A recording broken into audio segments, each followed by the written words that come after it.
BNP chairperson Begum Khaleda জিয়ার আগামী নির্বাচনে অংশ নিতে কোনো আইনি বাধা নেই বলে জানিয়েছেন অ্যাটর্নি জেনারেল মোহাম্মদ আসাদুজ্জামান।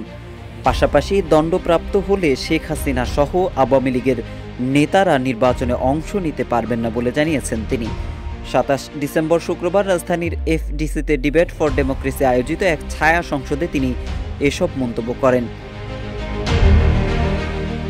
সব মামলা নিষ্পত্তি হওয়ায় বিএনপি চেয়ারপারসন খালেদা জিয়া এবং বিএনপির ভারপ্রাপ্ত চেয়ারম্যান তারেক রহমানের পরবর্তী নির্বাচনে অংশগ্রহণে কোনো বাধা নেই বলে জানিয়েছেন অ্যাটর্নি জেনারেল।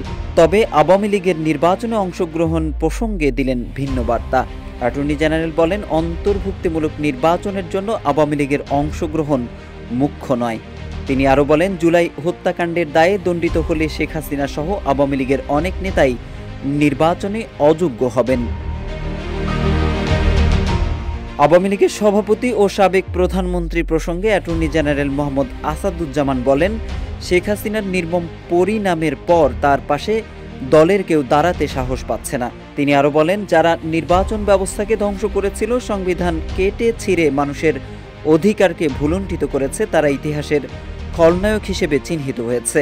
ইতিহাসের আস্থা কুড়ে নিক্ষিপ্ত হয়ে তারা বিচারের মাধ্যমে কারাগারে যাবে বলেও মন্তব্য করেন অ্যাটর্নি জেনারেল।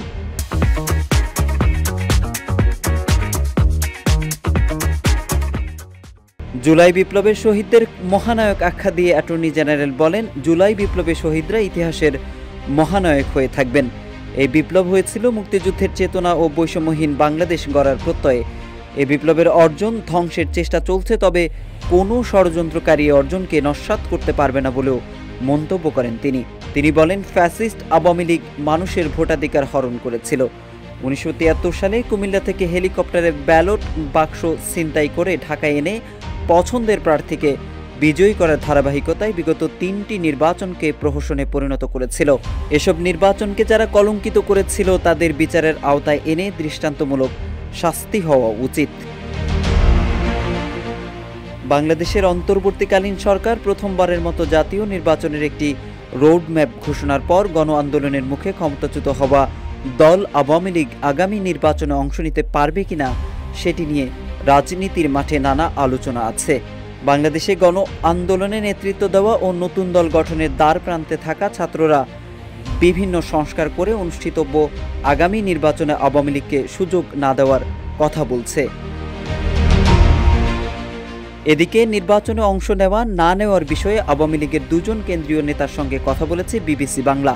বিবিসি জানিয়েছে, দলটির অবস্থান জানতে চাওয়া হলে দুই ধরনের বক্তব্য পাওয়া গেছে। আওয়ামী লীগের যুগ্ম সাধারণ সম্পাদক আফম বাহাউদ্দিন নাসিম বলেন, তারা নির্বাচনকে স্বাগত জানায় এবং উপযুক্ত পরিবেশ পেলে নির্বাচনে অংশ নিতে চায়। তবে আওয়ামী লীগের সভাপতিমণ্ডলীর সদস্য আব্দুর রহমান বলেছেন ভিন্ন কথা। তার ভাষায়, এই অন্তর্বর্তী সরকারের কোনো কার্যক্রমকে তারা বৈধতা দিচ্ছে না। নির্বাচন নিয়ে এখনো কোনো উৎসাহ বা উদ্বেগ কিছুই নেই আওয়ামী লীগে।